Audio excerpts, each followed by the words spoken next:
Welcome to Inside the Corner Office, a podcast where you will be taken behind the scenes of the daily life of a CEO. I'm Thomas Buberl, CEO of AXA.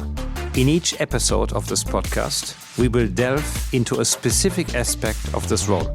You will see that making decisions from an office is definitely not what this job is all about. For every topic, we'll be joined by a leader of a major organization. I hope you will enjoy these discussions. Tune in and take a seat at the table. We are inside the corner office. Today, I have the great pleasure to be with Hubert Joly. Hubert Joly has been the CEO of many companies and probably most well known for being the CEO of Best Buy. Today, he is a lecturer at Harvard Business School and is helping many leaders to become better leaders. I have known Hubert for a long time now, and I must say, each time we have met, it was an amazing, inspiring conversation, and I always left with many pieces of learnings. So Hubert, it's a great pleasure to have you here today because we're talking today about how to manage in chaotic times. But before we talk about this, do you remember when we first met? I do indeed, Thomas. I don't remember the year, probably, I'm going to say 2018, something like this, maybe later. But I remember the place. This was a beautiful restaurant overseeing Central Park in New York City.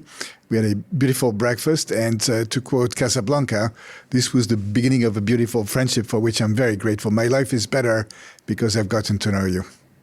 I can say the same. I remember when you started talking to me in German, and I was completely confused. But we had a great conversation. And afterwards, you spoke a lot to me about what you did at Best Buy. And I think this is a great example of how to lead in chaotic times. Can you maybe explain a little bit what chaos did you find when you start there? This was indeed a chaos. So for those of us from outside of the US, Best Buy is a big consumer electronics retailer, about $50 billion in revenue. Had been very, very successful until Amazon became a threat. And back in 2012, when I was approached by a common friend, Jim Citrin at Spencer Stewart, to take the job, everybody thought the company was going to die. It was facing a plethora of challenges. One was strategic challenges with online and Amazon threatening the company. Operational challenges with the quality of service having deteriorated significantly. Leadership challenges with my predecessor having been fired because of poor behaviors. And then shareholder challenges with the share price in the tank and a larger shareholder and our founder, Dick Schultz, wanting to take the company private. So this was full of challenges for sure. So how did you master all of these challenges? Because, as a new CEO who doesn't know the company, who comes from outside, it must have been quite difficult. What was your recipe for success to master this complexity? I got a lot of help. In fact, that's a first leadership lesson, is that the CEO as the know-it-all who has all of the answers, is the smartest person in the room and tells other people what to do. You and I know this. That's not how it works. So a big advantage I had is that I knew nothing about retail, so I had no choice. I had to ask. And so I spent my first week on the job working in a store about 100 miles north of Minneapolis, which is where the headquarters was, and working in a store and asking the frontline employees, what's working, what's not working, what do you need? And Thomas, they had all of the answers. And so instead of closing stores and firing a lot of people, which is what the analyst and the investment community was suggesting, we followed a very human-centric approach, listening to the frontliners, also redoing the team at the top, and then focused on fixing what was broken. We made sure that prices were competitive, that the online shopping experience was good, that the speed of shipping was good. We invested in the stores and in the frontline employees. We partnered. Sometimes you need help from others. We partnered with all of the world's foremost tech companies to help them showcase the fruit of their billions of dollars of R&D investment. So companies like Microsoft, Samsung, Sony, Apple, and so forth. And so the key was being able to say, my name is Hubert and I need help, and we're going to figure this out together. You mentioned something very important, which is rarely mentioned. I would have expected, now that you told me that a consulting company gave you the advice or another peer, but you mentioned the frontline employees. And I have a similar experience. When I started insurance, the first 3 weeks I worked in an agency, and I saw exactly the same. Yeah. These people know everything. Why are we not listening more to them? Well, that's a great question. So now that I'm at Harvard Business School, we actually measure how CEOs spend their time. And it's tragic. I think it's only 5% of their time that either spend with customers or with frontline employees. So companies getting bigger and bigger because of outsourcing and offshoring. It's easy for leaders at the top of the company to be disconnected from the reality. And I think that's a big mistake. And I think in the last 50 years, we've had a neglect of these frontline jobs, whether it's in retail, hospitality, hospital systems, manufacturing. This is crazy, Thomas, because this is where the value gets created and delivered. And yet, too often companies see that as a cost to be avoided. We talk about human resources as if this was an input. I think they're the source.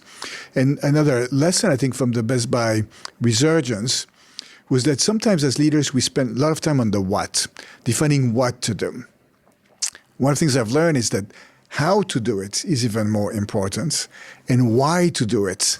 And so the purpose, a reason for being for the company was a key element of the growth of the company. But the how, deciding that we were going to follow a human-centric approach. Let's talk about this a bit more. Because every company says that people is the most important thing, and yet, that's often not the reality. I had learned from a client when I was a consultant with McKinsey that headcount reduction should be a last resort, even in a turnaround. Priority number one: grow the revenue. On the cost side, focus first on non-salary expenses, which at most companies is the bulk of the cost structure. So treat headcount reduction as a last resort. And of course, if you have to have headcount reduction, then of course do this. Treat people on the way out with as much care as on the way in. And then the other element of the human-centric approach during that turnaround phase is the idea of energy. So in physics, we learned that we cannot create energy, right? Unfortunately, these days. But if a company is a human organization made of individuals working together, of course you can create energy. How do you create energy? By listening, by co-creating the diagnosis, co-creating the plan, starting implementing, celebrating the early wins, being vulnerable. Maybe, Thomas, you and I have worked on an initiative. It didn't work. We say it, and then we ask for help. So it's the idea of the CEO as the chief energizing officer. I think this is great. You mentioned also the why earlier. Yes. So, at Best Buy, you would imagine from the outside, these are people that's selling TVs, iPhones, whatever, and it's a very transactional business. Yeah. How did you change this to have a real why so that people are serving to make the customer's life a better life? Yes. How did you do that? So we didn't start with the why. When I joined the company, the ship was sinking and everybody thought we were going to die. So our focus was fix what's broken. Operational progress can create strategic degrees of freedom. So sometimes, over time, you're going to have to focus on the purpose, the strategy, the culture, and the execution. But sometimes you have to start with execution. After 3 or 4 years, we had stabilized the business. Things were much better. And so we stepped back and said, we need to change gear. So the first phase, we called it Renew Blue. Blue is the color of the blue shirts, the polo shirts of the salespeople. And then we shifted to building the new blue. What kind of company do we want to become when we grow up? And how do we accelerate growth? And so we had done work on our strategy.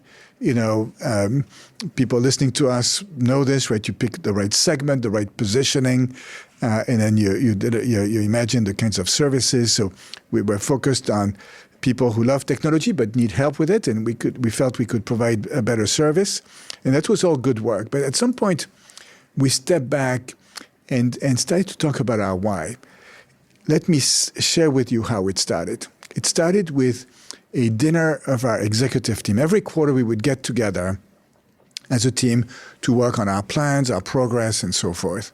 And during one of these offsites, we had asked everyone on the executive team to come to the offsite with a picture of themselves when they were little, 2 or 3 years old. Then we spent the evening sharing with each other something that rarely happens within companies. We shared our life story and our purpose in life. And we discovered 2 things, Thomas. One, everyone on the executive team was a human being, not just a CFO or chief marketing officer, but a beautiful, complex, complicated, messy, quirky, but beautiful human being. And 2, with a couple of exceptions, most of us shared the same kind of purpose in life. Do something good to somebody else. And so that led us to step back and say, look, we're the leadership team of Best Buy. Why don't we use this platform to create an organization that we would love to work at, that people at the company would love to work at, that customers would love to deal with, that communities would love to have us in, and that shareholders would love to invest in. And so that changed everything, because all of a sudden it becomes not a job but a calling. And that led us to want to articulate the purpose for the company. We did some work. This is real work. And we've written a beautiful case at Harvard on AXA. Our purpose became to enrich lives through technology by addressing key human needs. And that's a beautiful purpose. It's very mobilizing. It's very energizing. Also allows us to expand our growth opportunities. If we had said, we are a consumer electronics brick and mortar retailer, that's very narrow. Yeah. By focusing on enriching lives through technology, by addressing key human needs, this led us into a whole host of new areas, including helping aging seniors live and stay in their home longer with the help of technology. So this was fascinating. Of course, what we should talk about as well is what does it take to get 125,000 people. How did you get there? Did you just decide it at the end of your dinner and that was it? Did you engage the people? Because in order to really believe in it, you need to have an honest conversation about it and get there. How did you do that? Yeah, and that's a real challenge for many companies, because they rush to communicate something. So the key lesson I've learned, Thomas, is that it's not top down. After we had done the work as a senior team, we engaged scores and scores of people to the company to translate it into meaningful terms. Because let's imagine, Thomas, you and I walk into a Best Buy store and we say, this is very exciting. We have this new purpose. It's to enrich lives through technology. People are going to look at us and say, you guys look nice, but we have no idea what you're talking about. And so let me tell you, and I give 100% of the credit to our team, they simplified it. They said our positioning is to be an inspiring friend to customers. But then the genius in their approach was what happened next. On a Saturday in June of 2017, perhaps, we closed all of the stores for 2 or 3 hours early on a Saturday morning. In retail, we love Saturday revenue, so it was a big sacrifice. We did this early in the morning. And no PowerPoint presentation, no video from the CEO. We got put, I was in one of the stores, of course, and we got put into small groups. And we were asked to do 2 things. One was share with each other our life story again, and the story of an inspiring friend in our life. All right? And I will always remember this. I was paired in particular with a young woman. She had been in an abusive relationship with an ex-boyfriend. She had been homeless. And Best Buy for her was her home, her family. So all of a sudden, I see her not as an employee, but as a human being. Complicated, beautiful. And then the story of an inspiring friend. For me, that's my older brother, Philip. He's the guy you should have been invited to this podcast.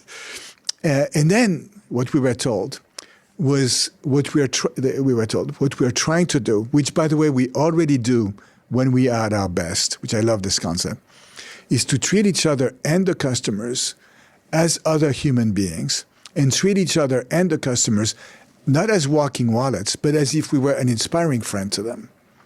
Everybody gets this. So it's not corporate speech, something very concrete, and I can connect as an employee what drives me with this idea of treating other human beings as human beings. That was But really how did you make genius. this last? I mean, this was a beautiful moment Yes. on a Saturday morning Yes. in a store. Right. How do you avoid that this is just a Yes. firework and then you see no beautiful sparkle anymore? That's such an important question, right? Because we've all gone to training, you get very, very excited, and then nothing happened if you go back to a toxic environment.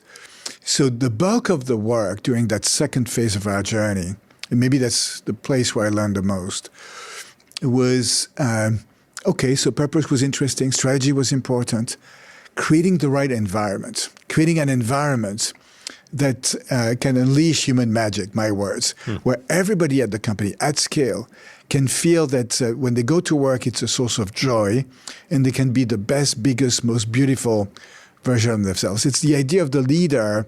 I like this metaphor, the leader as a gardener. So I'm not a gardener, but I've watched.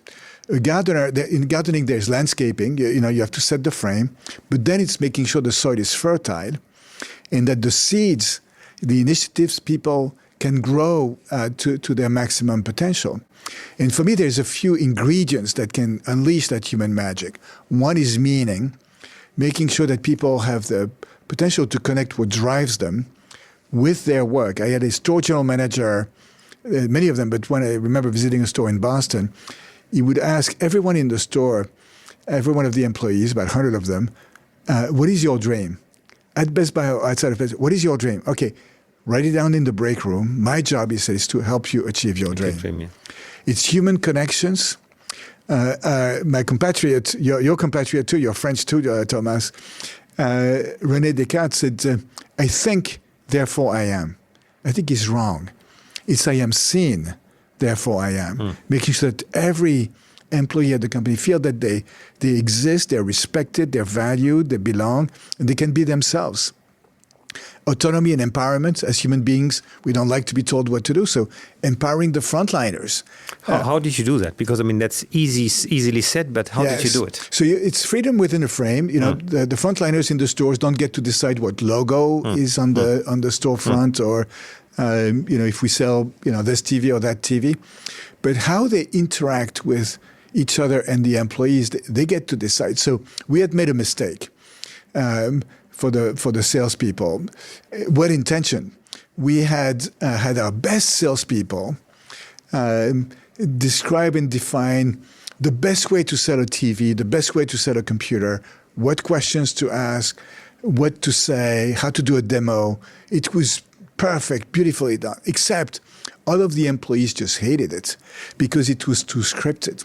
So we burned these scripts. Instead, we give them the freedom. And instead of theories, let me tell you a story about how I coined that phrase, human magic, and what it looked like.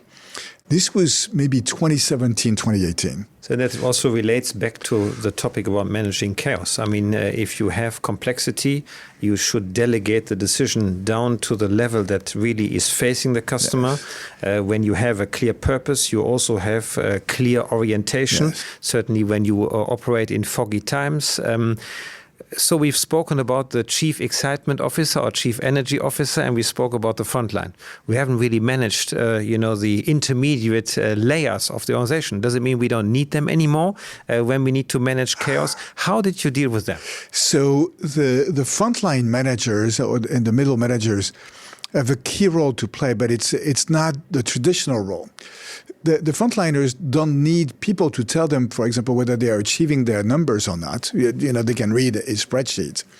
We need frontline managers who are frontline leaders, who are role models and coaches, and who care. Studying another great company, Michelin, when we were doing a case on them, now that I'm teaching, right, we do these case studies. And at Michelin, there is a frontline employee who said, the role of management, that's so beautiful, the role of management is to take care of us. We'll take care of everything else. So many companies neglect these frontline managers and give them impossible tasks. Now, their role is to role model the desired behaviors and then to be coaches. At Best Buy, one of the things we instituted is weekly coaching of the frontliners by their supervisors, which is a very different type of value added. So these people really have a key role to play They manage and oversee the bulk of the employees at companies. So companies better invest in them, invest in their frontliners, invest in the frontline leaders, give them the tools, the appropriate recognition, compensation, inspiration, and environment for them to unleash that magic. So, fast forwarding 5 years, the chaos around us has gotten even more difficult, complexity is higher.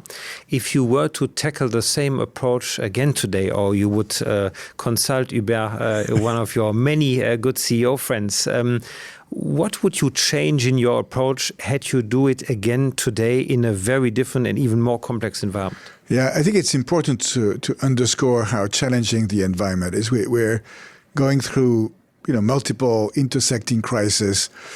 It's such an unpredictable. They succeed themselves. There is no manual. Perhaps at AXA you had a manual for COVID. We did not at Best Buy. We didn't. Don't worry. Right, and so it's much more difficult. So the things that we have to double click on is the role of the leader, not as the know-it-all, but more, humility and empathy have become really important considerations. And you and I have spoken about this before. A key lesson for leaders today, it's going to sound surprising, but it starts with taking care of yourself. You have to recognize that this is going to be, whether you're a CEO or middle manager or frontline manager or any one of us, these are daunting, challenging times. It's easy to be drained. Mental health issues are everywhere. So big priority is take care of yourself physically, mentally, but also spiritually. Be clear about, when COVID hit at Best Buy, I was no longer the CEO, I was the chairman. A key question that my beautiful successor, Corey, asked herself was, when the crisis is over, how do we want people to remember how we dealt with the crisis? And that's where you go back to your purpose and your key values and establish some principles. So that, for me, that's to start with taking care of yourself before you can help others, and anchor around your purpose and your key values. So what you're saying, Hubert, is very important. You said earlier, you can't have a purpose of an organization if you don't have a purpose yourself. Right. And you can't take care of other people if you don't take care of yourself. Yes. So what are some practical tips you have in terms of taking care of yourself? What do you, for example, do to take care of yourself, if I may ask? Yeah, so it's what you just said underscores, the humanity of all of this. We can make things complicated, sophisticated.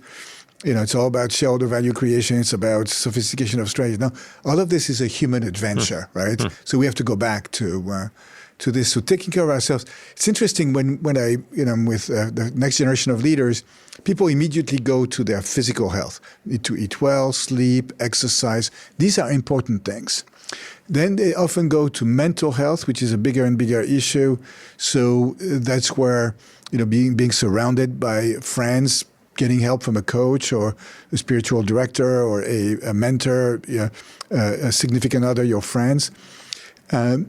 The other one is spiritual strengths. And I mean, when I've proofread your book, I had the privilege about time to proofread your first book. I was struck. You are mentioning in your book a spiritual experience that has marked you a lot. Yes. Maybe tell us a little bit, if you don't mind, what has marked you there? Our common friend Bill George made me put in the book moments of vulnerability. So, Thomas, about 20 years ago, at a crisis, to quote David Brooks, I was at the top of my first mountain. By some measure, I'd been successful. I'd been a partner at McKinsey at a young age. You've been a consultant yourself, so you know what I'm talking about. I was on the executive team of Vivendi Universal, so quite successful in many ways. And yet, at the top of that first mountain, there was no taste, there was no joy. I was lost. So call this my midlife crisis. Probably never happened to you, right? But it happened to me. I know exactly what you're referring to, don't worry. And so at least what was healthy is that led me to step back, led me to revisit my life and realize that I had been too driven by power, fame, glory, and money.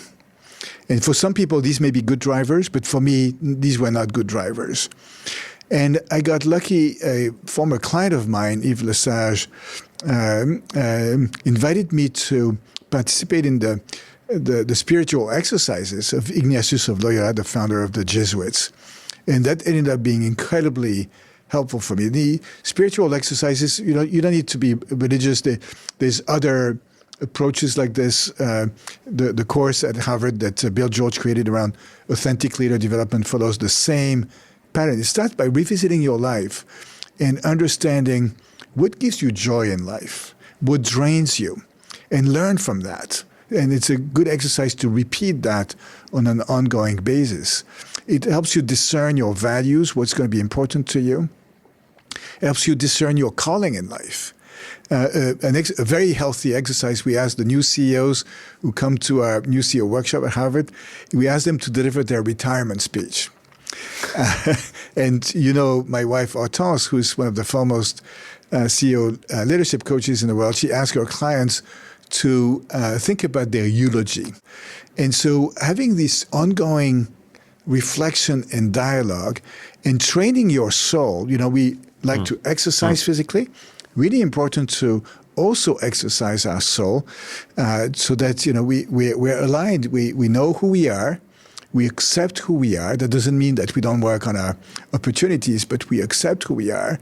And we are clear about, what journey do we want to follow in life? What's our destination? So you also say, in order to manage the chaos of an organization, you need to manage your own chaos. Yes. And I guess that is also something that is never finished, because right. I guess your retirement speech of today will be very different to the one that you would write in 2 years or so. So true. How do you keep yourself, agile in wanting to develop this? Yes. So there's a range of practices. I regularly, step back, and so ideally when I'm at my best, I do this every evening. If I don't do it every evening, I try to do it every Sunday. If I don't do it every Sunday, it's at least once per month. Look at how I've lived my life and what are the things that gave me joy, and learn from that. Also look at what are the moments where I've not been at my best. And another important message from a leadership standpoint, when that happens, be kind to yourself. If you were not at your best today, there's always tomorrow. And, forgiving yourself. And so that routine of self-reflection, journaling can be a good exercise. When I'm at my best, I do this. Taking walks, either alone or with a best friend. It can be a spouse, can be a best friend. Having people in your life that, great friends. This morning, Thomas, you and I had breakfast, and I'm struggling with a decision. I made myself vulnerable and ask you for advice. The most frequently used phrase, most helpful phrase I've developed over the last several years is, "My name is Hubert, I need help." That was the Best Buy shirt. But so let's talk about this, because it's true. In chaos, everything is very difficult to see. Everything is foggy, and we often don't have the answer, because we are being confronted with a situation that is not in our playbook. So what kind of network of friends do you entertain, and how do you if you have a question, how are you going to ask people, create relationships? How do you do it? So let me go back to Best Buy and how Corey did it, right? Because she's my successor, and I really look up to her. And she's an amazing leader. That's my greatest pride in life, is how well she's doing. Having developed these principles with our team of how they were going to go through the crisis, she did a couple of very important things. She knew she didn't have the answer at the strategic level, so reached out to a number of people. So really important to have a network, irrespective of the level you are at, of people who are outside of your comfort zones, and even in an unprecedented crisis, people who are going to know. And then internally, that was beautiful. A key decision that the company had to make, I remember the early stages of COVID, where could she open the stores? Because the decision about whether she could open the stores were done at the county level, at the state level, at the municipality level. Best Buy in the US at the time had about 1,000 stores. There was no way that she, Corey, I don't care how smart she is, could make 1,000 decisions. Plus, it would have been stupid, because she didn't have, all of the nuances. So she gave her team the principles of how we're going to navigate that, and then she empowered them to make that decision on a daily basis at the local level, because that's where the intelligence was the best. Maybe to finish a last point. I mean, you said the CEO is a gardener, which I think is a very nice way to look at it. So people who are watching us are the ones that will be becoming the gardeners tomorrow. Yes. And if I look back at my own journey, I started in 2016 and the world was very different to today. And different, i.e. today more complex. What are the 3 pieces of advice you would give to the incoming gardeners that are facing this world on how they can prepare themselves for this challenge to come? It's such a beautiful question. And of course, that's my life right now. I know, that's what I'm asking you. The first thing is, this is going to be a journey. So don't put too much pressure on yourself. It's easy as the world is so chaotic and so demanding. It might be tempting. You and I at some point were young, so we want to save the world and so forth. Well, it's going to be hard to do on your own. So according to my longevity tables, we are still young. So we're still young, but we were even younger at some point. Exactly. And so the first years in a career, I think that a key element is that go to the basics, build the foundations. There's skills to be learned, capabilities to be developed, a resume to be built. You also need to make some money. You're going to have a family, having a roof, taking care of your family, if you have kids.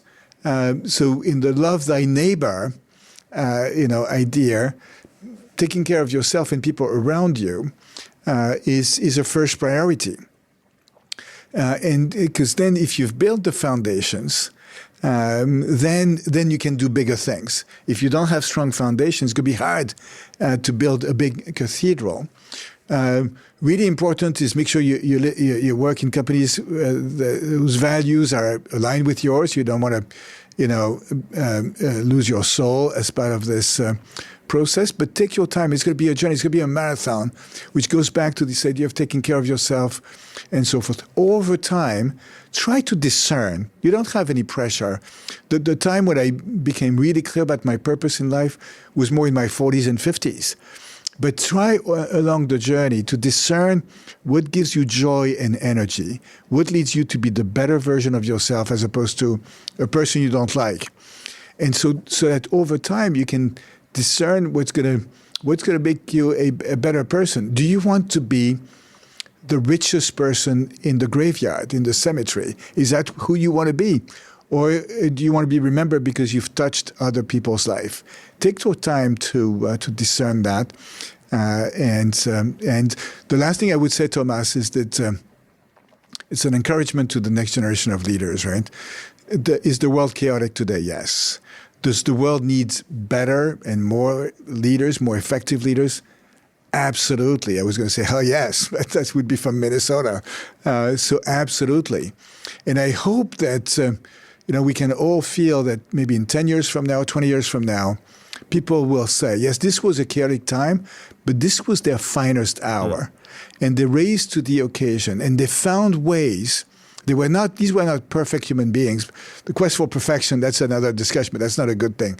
But they did their best to rise to the occasion and did some good in the world. That's my hope. And that's what I see in the next generation, right? This desire to do something good in the world and make a positive contribution.